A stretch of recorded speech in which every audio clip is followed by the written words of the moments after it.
Hello, everyone. Welcome back to SureFire Live. Thank you for joining me tonight. Tonight, I have a special guest, Anthony Valerio. Many of you know him from Facebook and social media. He's pretty active. I've known him for a couple of years now and watched him grow in many ways. And we're going to talk about that tonight, how he is doing it. Like I said, the good, the bad, the ugly. There's no there's no easy way. You don't get out of it without scars and hits and learns and all those things. Anthony's also a member of kind of a mastermind we have with SureFire called SureFire Accelerator, and he's been an active member of that, and also he's a new member of the CSIA board. So and family guy and everything, so he's got his hands full. Again, this is a two-way conversation. I get a lot of comments and I don't get a lot of comments, but I will see them eventually and try to answer them, even if I don't see them live on the show. But part of what makes this show very interesting is that we have live interaction and people, have a big part of how the show flows. So with that being said, let me bring Anthony on. I messed him up, so we're going to talk about how bad I am of a host. Hey, man, how are you? Good. Thanks for having me, Mark. Thank you for being here. So sometimes when I'm putting these shows together, it can get ugly. And sometimes when guys are working and living life, I am not the best communicator. And I told him the wrong date for the show. So he just told me, he said, man, I'm sorry. I had the different date. It was my fault. But then he bought food for his family and he turned around to be on this show and Ubered the phone home. Is that right? Yep, yep. Oh my. But to give some context to it, my wife Laura was like, "Oh, it's this classic Anthony messing the dates up." So it's not like I don't do it either. Okay. All right. Well, great. Well, so Anthony, thank you for joining us. I know this is the middle of busy season, and you're in the middle of growing a young, dynamic company. And a lot of people know who you are, but can you tell people just a little background about you? Because I know you really started on the masonry side, if I remember right, and Yep. you moved to the chimney side. A lot of people start chimney and move masonry, and that's a whole different animal. You went one way, and I know there's a few other people that have done that, but not very many. Can you explain kind of what your background is and what brought you into the chimney business? Yeah, yeah, yeah. So I mean, I'm a fourth generation Mason. That was always like the main thing. I grew up working with my family, technically illegally at a young age, but professionally, when I was 18, took off with it. My family always focused on fireplaces and chimneys. That was always a main focus, but it wasn't the only one. We did a lot of historic restoration, brick steps, pointing, just general masonry too. And it seemed like chimneys only fell kind of during the fall time. And so that's what I knew. That's what I started with in the beginning. And that's part of it too, is you went through a name change, which we're still kind of on the tail end almost, but it used to be Four Winds Masonry and Chimney, and then I dropped the masonry, and now it's just straight Four Winds Chimney. So Gotcha. yeah, So, what do you like better, masonry or chimney? definitely Chimney. You I mean, do? I do. Yeah, it's nice to focus on one thing too, and really it helped with staying consistent too. With as we grew, like with the guys, helped with staying consistent in the way we were quoting things and what we knew. Um, so it was nice to specialize that and drop the masonry side. And really, the competition was much different on flat work and pointing. What we were finding was like we were getting underbid by so many companies, so much that just wasn't worth it anymore. Yeah. I A love, lot of landscape companies, a lot of just handymen and people doing that work. And yeah, we yep, yep, found a very similar thing. yep, agreed. That's right on. So, I've seen you in several courses, classes. You kind of are the quiet guy in the room, but I notice you're quiet in the room when you're learning, but then you go back and implement, man. You are just an implementer. You're a quiet guy, but you get your head down, you start implementing. And I'd like you to talk a little bit about, your journey from starting this business and like what you've learned education wise that has helped you do what you're doing. Yeah. Yeah, thanks for that, Mark. Uh, I came in like knowing the work really well. I could do the work. I love doing the work, and definitely on the business side of things. Like I had worked with one company that was a pretty good business coach in a way. It taught me a lot of what to do, mostly what not to do, which was a really good lesson too. Andy, yeah. Yeah. So I, I started. I was working for kind of like a landscape company. I moved away from my family. They're about an hour and a half away. Started with a landscape company, and I was running their like chimney division. Is kind of what we started. It was, and it wasn't really working like that. There wasn't like the proper. People weren't on payroll. They were one week, they weren't another week. Definitely didn't have the proper Oh, insurance. But that was also very normal for what I was used to growing up with, kind of a lot of right. cash stuff. And so the short of it is I fell off a roof when I was working for that company. Oh, really? Yeah, I didn't know that. yeah. Ended up with 29 pins and 2 feet of plates in my left leg.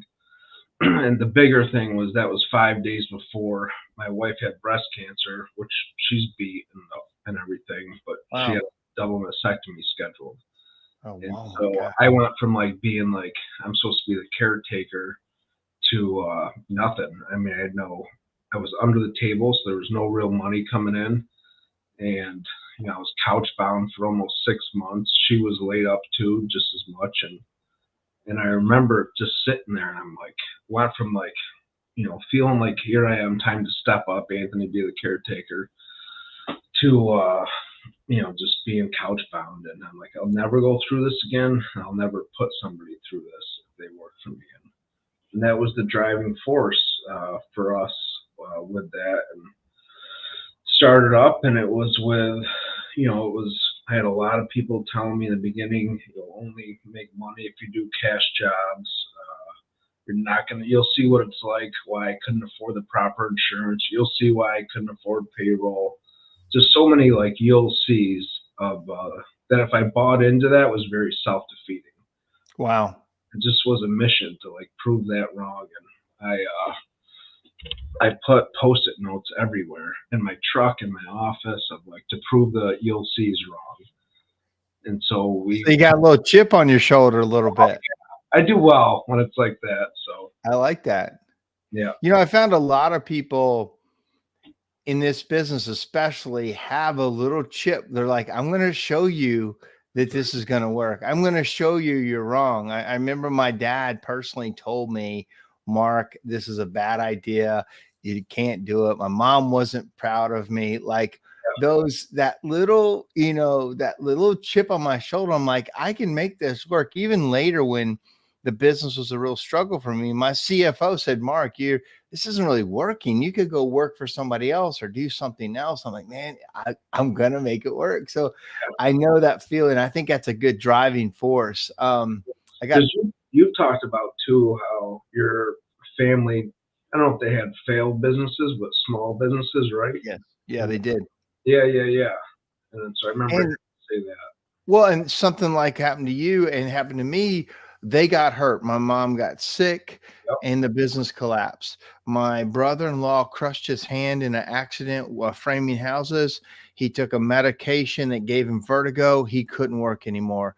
I came from a family of making very small businesses, and something happened to the owner and the business collapsed. Yeah. And was building the same thing. And I'm lucky, and you're lucky, that it happened in a stage of life where it changed your thought process about what I'm building and how vulnerable you are. There's some people that don't like that we talk about building businesses, but what I think they miss is how vulnerable you are if you Yeah. don't. Yep. Yep. Like, there's a piper to pay either way. Yes, it's harder to do it and coach people up and deal with people, and it's all on you, and keep it small and keep it all. But man, keep it small and you can lose it all too. I Yeah. mean, Yeah. Yeah. 100%. 100. uh, got a quick comment here. So I can't tell who this is. It says, how's the great busy season doing? I've been going, Anthony. Love this time of year. New customers booking into the summer. So early on they said how's it going for you? So give guys an update of how it's going this year. It's been good. The start was rough for us. We went through some staff changes, which was nice because I remember in that accelerator group, one of the first meetings I think we had, it seemed like a lot of people were going through that too, and which was nice because it was definitely stressful, and we lost some like top producers, people that have been with us for a while, and just major roles here, and so that was hard to transition from that. We hired up some good people. What was awesome is we had people step up and take on those roles that were ready to be leads, and we kind of, I would say, over the last 2-3 weeks, things have panned out really well. And it seems like we're definitely rocking. We're rocking. I mean, I think we're booking. We just started booking into January. We tried to control that. So taking it from your book, from your playbook, tried to stay. And Alan was big too. Tried to stay 2 or 3 weeks booked out. No matter what I did, we just keep it at that. So. It's a great idea. I agree. I mean, I struggle, but my focus is always to keep that wait time low for people. Yeah. And do as best I can to be a fast reactor to customers. Yeah. It's funny. Justin Fell says stacking chips, so chips on your shoulder. Like I think Justin may have a couple of chips too. Yeah. And then somebody says, "Don't let your guys be couch bound." So with that, with the challenges of new people, I thought it was interesting in our accelerator meeting yesterday where the speaker talked about early on, you're kind of like a SEAL team when you're a small group of guys, 10 guys, and you guys are you're generalists and everybody wears all the hats and everybody kind of learns that. And then as you grow, you move into more specialists. Yep. And the guys look back, and I had this meeting with some of my guys today. I said, I heard what it was that we went through. We were a SEAL team, and now we're more of a corporation, and everybody's specialists. And you guys kind of liked it when you were all generalists because you guys could all do everything. And now you're in repair crew, you're in gas crew, you're in estimating, you're in management. Where are you like with that growth pattern? I know you guys are a SEAL team. I can watch you guys on Facebook. You guys look like that, Yeah. but you're growing into complexity. Like, do you feel that? Yeah, I thought that was really good when Drew said that, because I always felt, I don't know if it was like not unique, but like that, like my core group of guys like put in just more than others, Yeah. and really it's it's because we just haven't been in business that long. I mean, we this February will be the finish of our 5 years, so it was cool to hear him say that. And I'd say we're probably like just on the other side of that now. Last year, this time was the big shift for us. A management team got built up that was new for us because I used to have this core group that could just do everything. You didn't have to tell them what to do; they just always put it in. They still put it. Yeah. And then it became like more and more people added on. Well, how do I control the quality of the work that we do? And so the management team became really crucial. I'd say last year we built the company up management wise like it could be like a $10 million company. It needed that kind of management and overseeing happening, that kind of structure. So it positioned us well for future growth, but it was definitely a learning lesson and investment last year. So Talk about, well, how big, what size company are you running now, and what do you want to run? What's on the horizon for you guys? yeah, so we have about 30 people now. We run anywhere from 10 to 11 crews. I think we're almost tapped out for our market here in this area. So I started up a small spot in Geneva, which is about an hour from us, hour and some change, which is nice because it gets us, an hour beyond that too, 45 minutes beyond that. So I think right now I'm really happy with where things are at. And, Geneva, a local town I'm partial to because I grew up there. So I'd like to get something going there. but that's it. I think, Rochester market, we're good where we're at. It's sustainable. We have a really good system going. I'm happy with that. And I think if anything, we have a couple small spots that we operate out of. But if it doesn't happen as well, if it doesn't happen, I'm also good with that. So So you're good. You guys grew fast. I mean, it's from in 5 years business, you're at 10 trucks, 30 people. yeah, That's a really 10 to 10 plus trucks, I should say. That is a really good growth plan. There's a lot of guys who work 5 years and there's still 1, 2 trucks. I know I worked 17 years. No, it's still one truck. So to see some of the growth of new companies, young companies like yourself, and there's several others that are really focused on this business thing better than we ever have been, I think is exciting. So you feel like you might be a little bit tapped out in the market you're in. You're looking at new markets. Does that mean, are you going to kind of keep growing at a fast rate, or are you going to stabilize what you got? Like, what do you think, yeah, you looking at your back at your business, what do you want to do, and how are you gauging that? yeah. I mean, I feel like I'm tapped into the flow and the temperature of the business pretty well, and I think a lot of it is stabilizing kind of where we're at. We're in a good spot with that. I'm also just trying to enjoy that too. And part of one of my biggest mistakes I feel was putting too much into the business and not enough for my family. So this year I've kind of stepped back a little bit and I've made more family time and made that the Yeah. priority. But I feel like we're in a great spot. It's bigger than I ever thought it could be, ever thought it would be. The Geneva thing has kind of been happening naturally for us with the amount of calls we've been getting out there. So that's where I feel like we're at. Like things are nice, they're going good. We have good overwatch on stuff. I don't want to lose sight on quality. I say that all the time. I will drop down to one truck in a heartbeat if it means my name, our quality, Four Winds name, is being jeopardized. And that's What do been you What do you think the key to your early to the growth so fast was? Like, if somebody's watching this thing and like, man, I just can't get it to happen. I can't get the people. I don't have the market. Like, what would you tell them that you did or that they need to watch? I mean, part of it was I got involved. I mean, like, and it was nose to the grindstone. I got involved with the classes, and it was all stuff of people saying, "Do this," like your stuff. Yeah.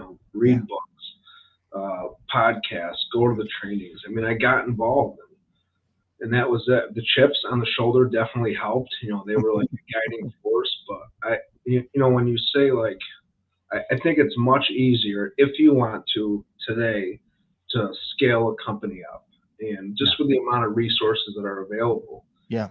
And part of that was like I always knew in the back of my head that if I took the risk, if I took the chance, and it failed, I knew what I could produce with one truck. That's Yes. what I always Yes. went back to.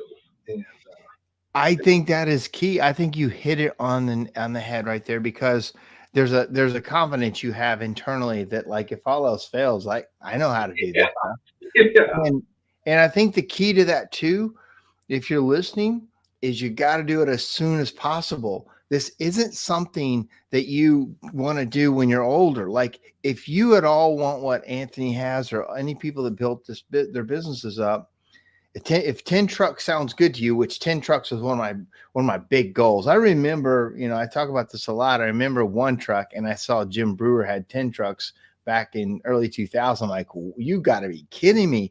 And that just set 10 trucks seem like, wow, that's a different life at 10 trucks. And you can verify that it is a different life for you. You have choices, you have options. I always say the thing I wanted in business, the thing that business affords me is options. I can work harder, or I can take time off. I yeah, can I can pour into something, or I can volunteer. And yeah, I'm noticing that about you, that you worked hard and you're getting options now at this stage of business. You yeah. know, would you say that's accurate? Yeah, that's right on the money. I mean, and this year has been probably the testament to that. And I'm very grateful I got to have the team I have. I mean, I still have my core group that I started with, and they just rock it. I mean, I feel like they make it very easy for me to do what I do. You know, they know this year like it was my redirect back to family, and it comes and goes. So you know, definitely focus on family time. When I do want to kick stuff up, like you said, I can, and just more options. I'm not bound to one thing Yeah. So what I think probably people are starting to come to you to other chimney companies, people just starting, they see you out there. I bet you're starting to do a little consulting yourself and people wanting you to help them. Is that coming along too? Yeah, I remember you said that to me out out in Vegas that it'll start happening. John Caesar said it too, and it definitely has. You know, and it's new and uncomfortable for me because I'm like, who the hell am I? Like, you know, I just looked at the guys that came before me and tried to copy what they did. Like, I definitely didn't invent anything. I remember when I hired a media company, I was looking up Ashbusters, and I'm like, I want my content to look like this, and you know, and that's what's nice. It's like it's Hey, all your out. content looks great. Again, content really builds your brand. You've done a great job of that. Yep. Yeah.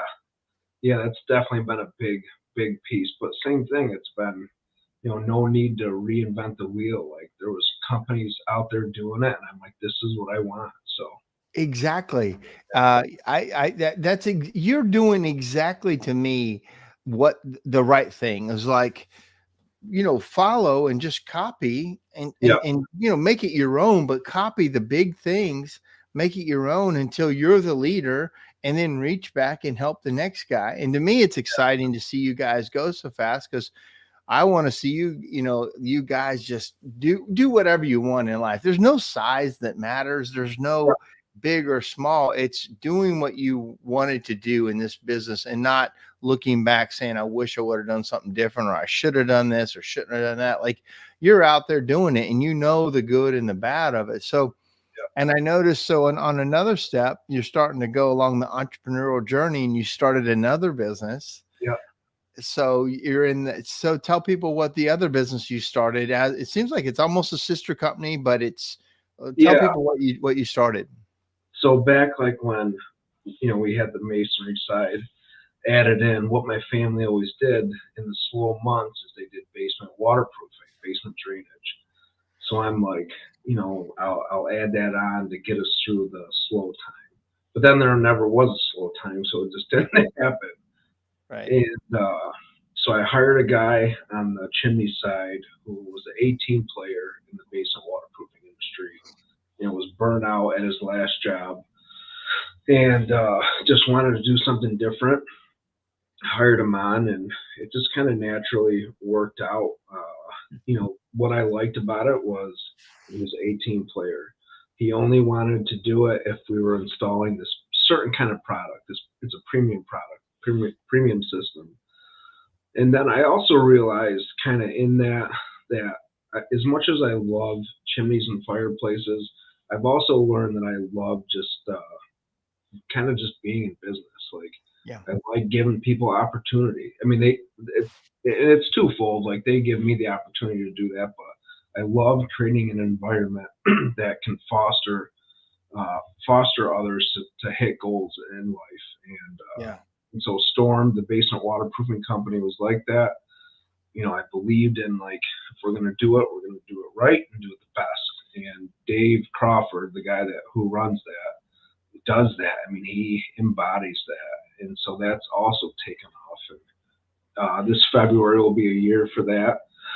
That has 5 people working there. We're getting ready to add a second crew here soon, and that's been really good too. So Well, good for you. That again, I think you hit it with providing opportunity for others because not everybody wants to be the leader. Not everybody should be the leader. Also, not everybody wants to start their own business or do their own business, and they shouldn't. So you need a team. Like I always say, like I'm the guy with the machete out there and I'm cutting the way. But if you leave it up to me, I'll just cut a path through the woods, but looking behind me, the path will get overgrown. And yeah, so I need people behind me. They need me to cut the path and pick the direction, but I need them behind me, keeping the path clear, making the path so more people can come. Also saying, hey, you're getting off a little to the left or to the right, got a blind spot.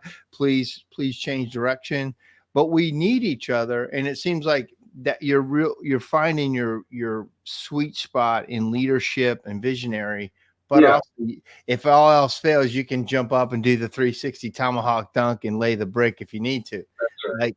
Like I find that to be a very good way to build a business, because you really know it, and the guys really believe you because you know it. No, And so talk about the next step that you've taken in your journey. Well, let me back up.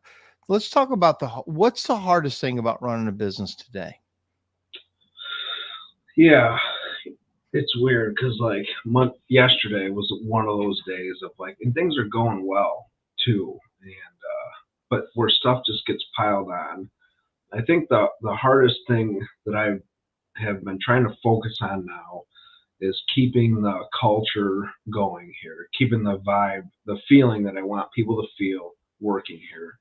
And I've realized that sometimes comes and goes for me.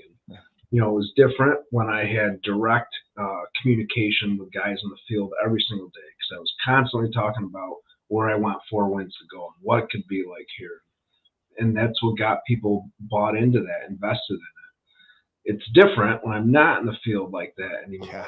Yeah. And I feel like I'm listening to myself talk. I bet, You are so accurate. You're so yeah, accurate. I bet.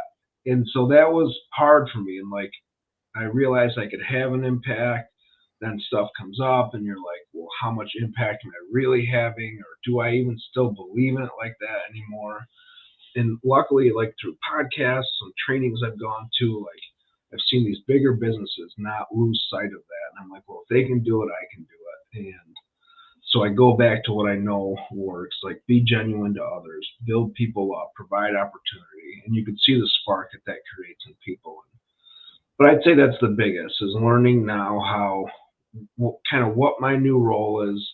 My biggest thing is how I want people to feel working here. How do I Yeah. keep that going? So Well, you're a genuine heart guy, and you're right. People talk about company culture, and I say, company culture is a moving target. There can be times it's amazing, and everybody's hitting on the same cylinder. And and sometimes you can take one person that goes south, and it drags culture. You can take a group. Also, the same people can shift in where they are in life, where they are in the season, or something happened to them. And culture is a thing that you must work to maintain and find a good level culture. But you enter a new pay structure, and I was talking about that yesterday, and all of a sudden it can shift culture instantly. You had the best culture, we won all the awards and have all the team things, and all of a sudden you throw one little grenade in there that you have to change as a manager or as a company owner, and then all of a sudden you have a different culture, like instantly. And to what you said about, oh, I lost him. I hope we didn't lose the whole broadcast. So hopefully it's still working. Hopefully you can sign back on. I'll watch for him. But anyway, that culture thing can change on you instantly. And so it sounds like he's seeing that. I'm going to answer a couple questions here while he signs back on. Let me see if he's trying to sign on, if he sends me a message. Sorry guys, we had a little technical difficulty. I don't see him on here. So he is, let me just make it sure here's nope, he's not on there. Okay. So this says Justin Fell, who's a Chimney Company guy. It says, if you guys have moved on to the convo, feel free to ignore the answer offline. I have the chips, meaning he has the drive. I like that. I have the chips. I think I might use that, man. Do you have the chips? I have the market. I have the ability. One thing that I don't hear talked about much is how to attract and retain good talent when you are small and don't have a solid brand. It's hard to recruit opposed to hiring. Yeah, right. So when you don't have as much to offer to these bright, hardworking people, when you have a decent sized company, already much easier to pull good talent and select. I don't know why I can't see the rest of it. Let me see if I can see it over here.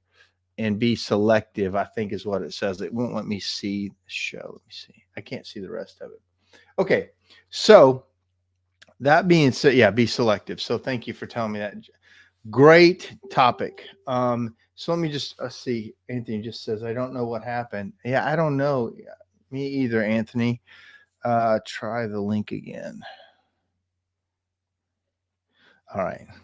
It's the great thing about going live. All right. All right. So I'll watch for him to come on. So to your point, Justin, I would like Anthony to be on this to answer it too, but I'm going to answer it the way I think about it. When I was small, it was about you coming to work for me. Nobody had the dream of being a chimney sweep. So I had to make it more personal. And I also had to tell them where we're going. I said, hey, I'm going to work on growing this company. You're on the ground floor. I have great mentors. I have people to help me. This is what I'm going to do.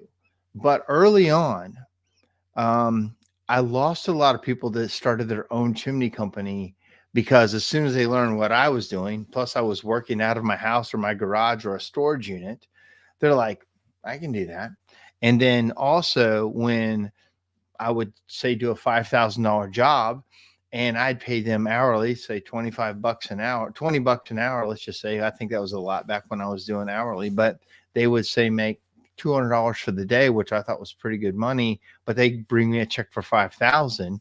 They're like, oh shoot, I can do that. So to your point, Justin, I lost a lot of people early, a lot. In fact, nobody is with me at all.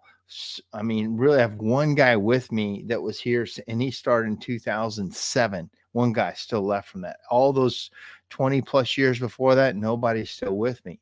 So, I always heard that, people will not, you're the only one that'll be left at the end, So to your point, Justin, you have all those things. They've got to be attracted to you as the leader. They have to believe in you. You have to be a good leader, because if nobody's following you, you have to realize that it's probably you or what you're putting out there. And now I'm not saying we all have things to work on. I was your buddy first, leader second. Let me see. And then as I started to get people first, the story was I'd hire anybody, man. Thanks for coming to work for me, man. I'm so thankful. Thank you for being with me. Oh, you got a drug problem? That's no problem. If I just love up on you and we're buddies, you'll stop doing that. Oh, you got a drinking problem? Oh, no problem. I'll fix that. You just need better leadership in your life. You'll stop drinking. Well, I didn't know that doesn't, I don't do that stuff, but I didn't know that doesn't work either. Like, I can't fix people. I went in early thinking you needed a better opportunity and I could help you. That's not how it works. You need to join my club. And if you want to have a better opportunity, I'll provide it, but you have to take it. I can't force it. I can't make you a better person. You have to want to be a better person.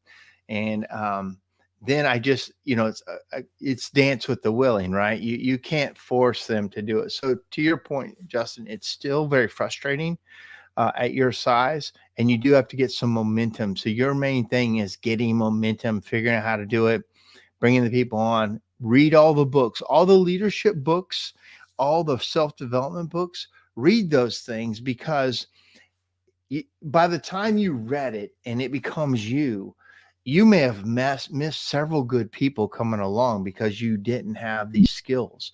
So you actually gotta, fertilize the ground first before you start planting roots and getting people in there. They won't stay with you if you're not a good leader. If you're a weak leader, you'll build a weak company.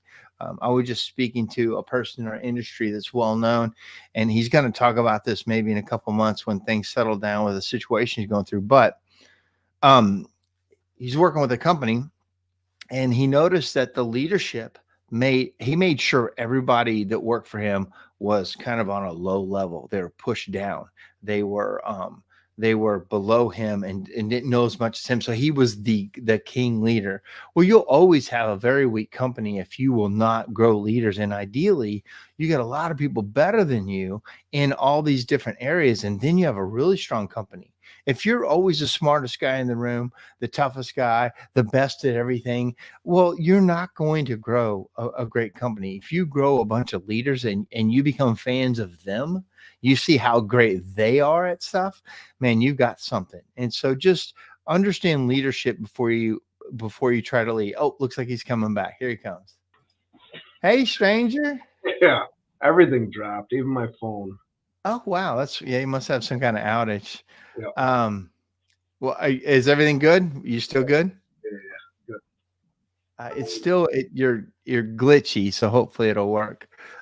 So I just answered a question from Justin Fell, and he said, and basically it was, how do you? And I answered the question, but I want you to answer it.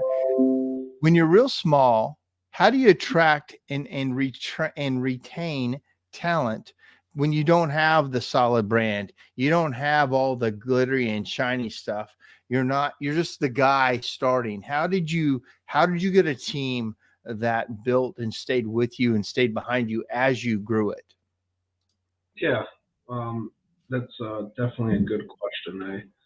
Is it coming in okay? You're coming in fine right now. Yes, thank you. Um, I think it's, for me, it was on like a personal level. Like, it went back to, I was bringing these guys on that I felt responsible to, and and there's got to be some kind of buy-in in the beginning. You need people to buy into that, and so what that took on my side, like constantly talking about it, demonstrating how I want it to be here, how I want it to be better for all of us here. And for me, I was out there with them every day, so it was easy. And I just would constantly hit that home. I think, if I would have got caught up in just the jobs, just focusing on getting jobs done, nothing else, counting every dollar, that kind of, you could lose sight of that pretty easily. So I think it just takes a constant kind of reaffirming to your core people, the people that you have there, to build that up, tell them how you want it to be, tell them what you see their role becoming, and then following through. We did. It's even as simple as every step along the way. When we added a desk, when we added a computer, those were all celebrated by the group. Those were big. Those were big. From where we came from, those were big steps. So Yeah. Great. It's funny. I said something similar. You didn't hear me say it, but it was about forecasting the future for them. It was about them believing in you as a leader that you could do it. A lot of these people have never had somebody that really cared about them. They never had a strong male figure in their life. They never had somebody that was solid and that believed back in them and yeah, that they could look to and go, you know what? I want to be like that guy, or I want to be like that lady. Like, leadership is so key early. It's key later, but I should say this, it's always key. yeah, The better leader you are, the faster you can do anything in this life. The better buy-in you have, the more things you can get accomplished. If you want to get things accomplished in life, be a great leader for your family, for your community, for your business. Like, across the board, leadership is lacking in this country, yeah, and there's no sign that it's getting better yeah, down the road. Like, I'm not seeing great leadership. And then when somebody runs into a great leader, you can feel it. You know it. It has a feeling when you're with a great leader. And I say this all the time. I love to be led by a great leader. I'm a great follower, man. I'm right in there with you, but I don't have to lead. I don't have to. No problem. I'll follow. If I'm with a guy I can believe in, I'm right there with you. And to our point, I feel like Tommy Nelms in our industry is a great leader. I have no problem getting right in behind Tommy, and you are too. He's got a good heart. He's got good drive, good direction, man. I can get behind those guys all day long. yeah, So to that point, Justin, I think you heard it now twice from us. You be the best you, and there'd be a bunch of people that will follow. Success has great magnetism. The more successful you are in all types of life, things start to come to you. So just foster that. Understand the role that you are. Take that stewardship seriously, yeah, and things come to you. yeah. Um, I had a kind of a different question here. I'm not sure who Matt Robinson asked who our first supplier was. I don't know necessarily if he's a supplier. That's a big question. Uh, I don't know. I don't really want to get into brands here, but I can tell you this, Matt. If you're looking, who Anthony and I support supplier wise is suppliers who support our industry. I am a big supporter of suppliers who buy our advertisement, who support our shows, who do the national conventions, who put on training, who put into us. Those are the suppliers that win. The Yeah, suppliers just have cheaper on the outside or whatever. I don't really mess with them at all. The more you support our industry, the more I buy from you. Is that how do you feel? I notice you probably are similar. right on the money. I mean, the money is insignificant, not insignificant, something not insignificant. It's such a small part of it. Everything else can outweigh if you have the cheapest product or not. That is irrelevant for us. So sometimes. Yeah, great point. So this is, I can't quite tell who this is. It says there are many benefits smaller companies offer. So I think this might answer some of your stuff, Justin. Apprentice with the owner, yes. Often an amazing tradesman, yes. Small companies can change direction faster, fact. The position can be tailored to the person. All those are very true. And I've done all those. I've tailored positions to people because I thought you could come in here and I'm like, and I just did it today. The lady in our customer service division isn't great at data entry, but amazing on the phone. So I moved her role to be more phone forward, way more phone stuff, moved the data entry off her to somebody else where that was always everybody did everything. And as we moved to be specialists, my thing as a leader is to look for those gaps and spaces where they're really strong here, but not utilized. And I'm having them do something that they suck at. Let's shift this to that point of tailoring. And you and I have talked about this a little bit when you called me about a question about moving people through. Do you do that? Do you tailor roles, or do you set the role first and put somebody in it? I mean, I think both have happened. So a lot of times we'll set the role first, put someone in it, realize it's not their right seat on the bus. And I was at a training in Arizona, and they talked about that. About sometimes you just have to change the seats people are in, Yeah, and they're uh, still on the bus. It's just a different seat. yeah, yeah. I mean, and that can be huge. I mean, Drew even talked about that too in the accelerator group. You know, you find someone's strengths and build on that, and sometimes you don't know what their weaknesses are until you have them in a specific role. And Yes. I've tried to. I think with people, and that's exactly right. With a smaller company, you can definitely do that. You know, I also feel like we can do it at this stage pretty good. And what I liked, what I liked about growing was the opportunity I could provide people. And I felt like if I wasn't doing that, I was doing, and this is just me. So it's not a slight towards anybody that's not doing it. I felt like if I didn't create opportunity for the people that were buying into me, buying into the dream of Four Winds, that I was doing a disservice to them. And so with that, you know, I've done both. The people that, you know, I got a guy moving into a production manager role in the spring, so we're prepping him for that. That's a natural fit for him. Right. Um, we got people we've shifted their role. I got a guy that just came out of repairs, is in sales now. Now he's one of my lead sales guys. Like, Right. you know, so I feel like we can always create that opportunity if someone has the drive for it. I agree. I think especially early on, you're growing, they're growing, you're figuring things out, they're figuring things out. And then you really need to know, what their strength is. My metal fab whole division started because the guy was a terrible chimney technician. I talk about it all the time. He was a Tasmanian devil. He was terrible. Uh, Yeah, I knew he was kind of an artisan guy, but he didn't really like customers. He didn't like 4 to 6 jobs a day. He yeah. didn't like all the paperwork and sitting down with the customer at the table and writing all the estimates and talking and telling they needed. He hated it, and he was terrible. And I told him, man, but he was making metal for us on the side. We say making metal, but doing chase covers and some basic stuff at his home because he was actually as good as any place I could buy it from. So he was doing it. I said, we're going to move the metal shop inside. I'm going to take this back over. He didn't necessarily like that. He didn't totally trust that it was going to be a good move for him. I said, it's going to be great. Man, he just blossomed, and now he runs our metal fab division. He runs our powder coat division. Like, he just wasn't a technician, but I wanted him on the bus. Yeah. And I think you're doing that too. Now, sometimes you cannot find their strength, or sometimes you don't want them on the bus. So talk about letting go of people. Yeah, this has been the year of that, and I, you know, we've always had really good retention.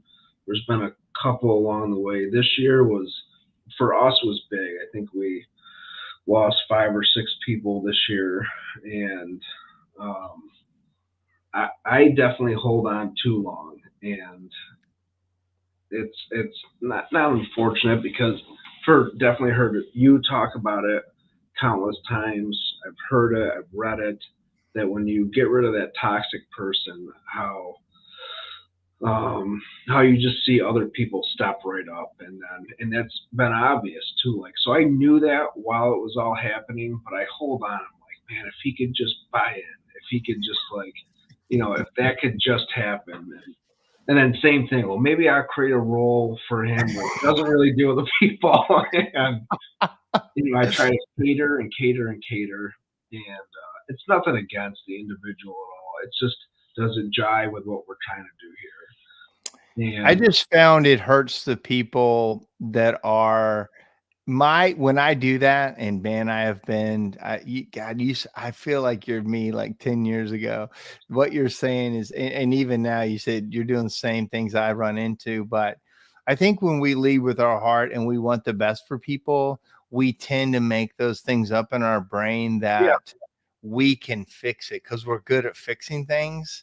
yeah. And when it comes to people, my thing I've just learned that as I have to protect my good people, and me doing these things doesn't necessarily protect those people that are playing. And the hardest thing for me, I'll tell you, the hardest fire is somebody that was great that isn't great anymore.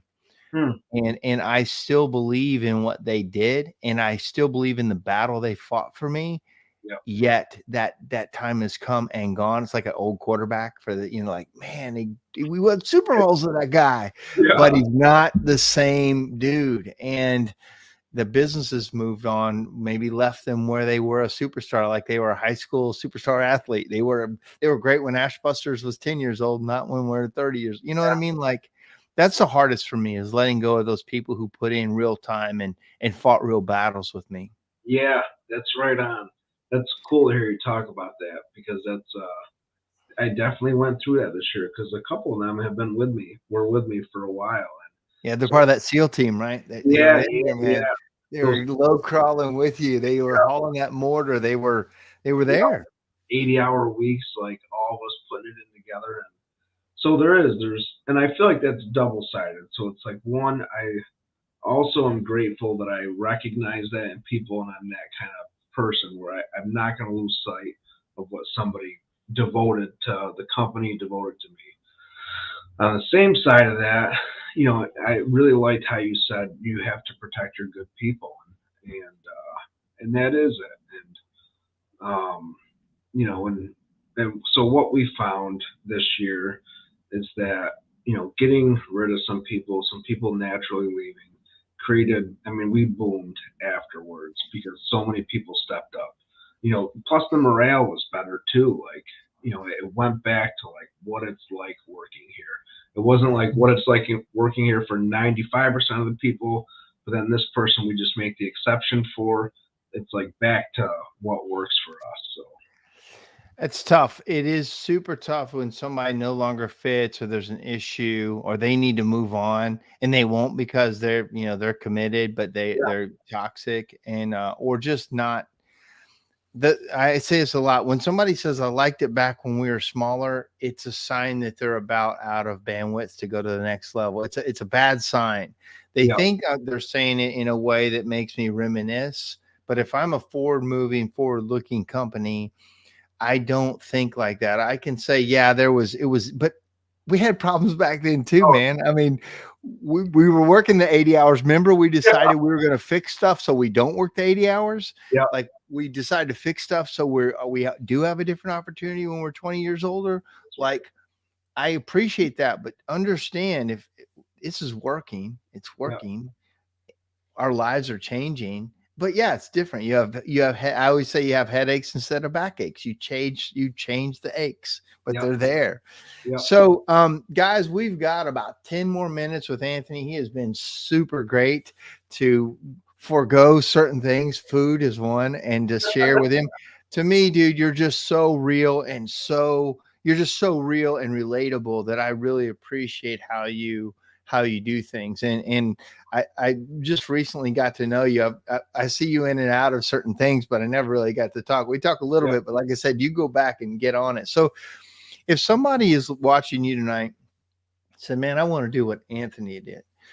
Um, what are the three things that somebody, you mentioned a little bit, but just to some big things that you would tell somebody, you would tell young Anthony 10 years ago, do these things? Yeah, I mean that's a good one. So one, I think the biggest thing is to lead with your heart. So and that there's a lot that goes in that, but identifying where you want to be and just lead with your heart. Be as genuine as you can in all your affairs. And and I owe a ton. There's a ton of gratitude in me for guys like you, Caesar, local people in my area, Jason Toomey being a big one. Just in different coaches I've had that really made it very easy for me. I mean, I feel like all you guys did, you made it very easy for me to set a goal, see what a chimney company could be like, what it could look like. And so I think that's part of it too, is take the risk to hire a coach, to reach out and ask questions, make the investment in going into training. I mean, that was when things changed for me, was training and education. Like that's when a real light bulb went off in my head. I had the motivation because I saw you guys, your websites on TV, how people talked about you. But once I made the investment into training, education, coaches, that's when stuff started going. And so that's the other big one, is be vulnerable, right? That you don't know all the answers. Allow people to make the mistakes, and it invite. There's a wealth of knowledge in our industry. I compare it to other industries. I tell them how it is in the chimney industry. The chimney industry does really well with supporting from within, and laying out the groundwork for whatever you want to do. You want to stay small and be more profitable. You want to grow and be profitable. It's all there. It makes it very easy. And then third, probably the biggest thing I've learned the last year is the balance of it too. Like, great to grow, great to dive in, but don't lose sight of family, of like, and that was a big one for me. Like I was so caught up in like growing the business, and that was my image, that was my identity, that's what I wanted to do. That I kind of put being a husband and father kind of one step down, because I thought the business owner made me a better husband and father. This year, I've realized that's who I am. It's like, I am the husband, I am the father. When those are the priority, it makes me that much better of a leader at work. That's so good. You're so right. Yeah. Yeah. Those are great. So, I'll tell you though, all those things you said, some people might be watching and go, well, I do all that. I don't have the same results. I can tell you this, looking from an outsider, the things that you said, there's just one more factor to them, is that you do something with it. There's a lot of people that sat in those same classes you were in that are not where you are. They went to those same events. They listened to the exact same words, yet have very different results in their businesses. And when I watch you, I'm watching a guy that actually takes all that and gives it a shot, like puts it in play. That to me is what makes you different. And I enjoy watching you do that. You were getting ready to say something when I said the execution part. That's, yeah. You know what it was too? I don't know if it was you. It was one of the trainings I was in, and they were like, by the time you leave here, you're going to forget X amount of what was said. And then if you wait a week, you're going to lose X amount of what was said. And so back to that chip thing, I was like, well, I'm not going to freaking be the 90% that loses, like, so I would go through and I would definitely take notes, because I forget a lot of stuff. You do take a lot of notes. I watched you in the classes, dude. You have a lot of notes. I forget. And what's nice with note taking is I remember down the line. I remember writing it, hearing it and writing it. So a lot of what I learn at trainings, conventions, etc., like, I don't put into place right away. Some I do, but then some is like down the line. I see the opportunity. I remember writing it on the notepad. I remember hearing it, and boom, now's the time to do it. Yeah. And it also is exposure to it. When you write that down, I talk about this a lot when people come visit me or I watch a class. The people writing stuff down are the people who are going to do something. There's no way you can sit there and remember it all. And Yeah. then also, you wrote it down this time, and let's just say it's 5 years ago. You might hear it 3 more times before you can do something about it, but Yeah. it's now ingrained, and now the time is right. There's no way, you always should just take a couple things back from these conventions and these things and do something about it. Some people, I ask, Drew Stein. Do you know Drew? Yeah. Yeah. So one time, several years ago, I talked to Drew because I wrote a book on how to do it. I try to give everybody everything I know to help you do it, but yet most people don't. And I said, why is that? And he said something that was brilliant one time. He said, man, they just want to know that you can do it. They don't want to do it themselves. They want to watch you do it, and they are not going to do it, but they want to know it can be done. They want to watch you do it. I'm like, that sounds crazy. That I would have never thought that, but I learned that he was very accurate in some people, but other people take that and you go, what? If one man can do it, I can do it. If one man can do it, another can do it. And that's how I am. I'm like Jim Brewer. He was my thing. I say it. I always give him credit because he set the first guidepost. And if I'm a guidepost for you, great, because you're going to be a guidepost for somebody. You already are a guidepost for somebody else, like Justin Fells, who's watching, and several others. You're becoming that guidepost. Yeah.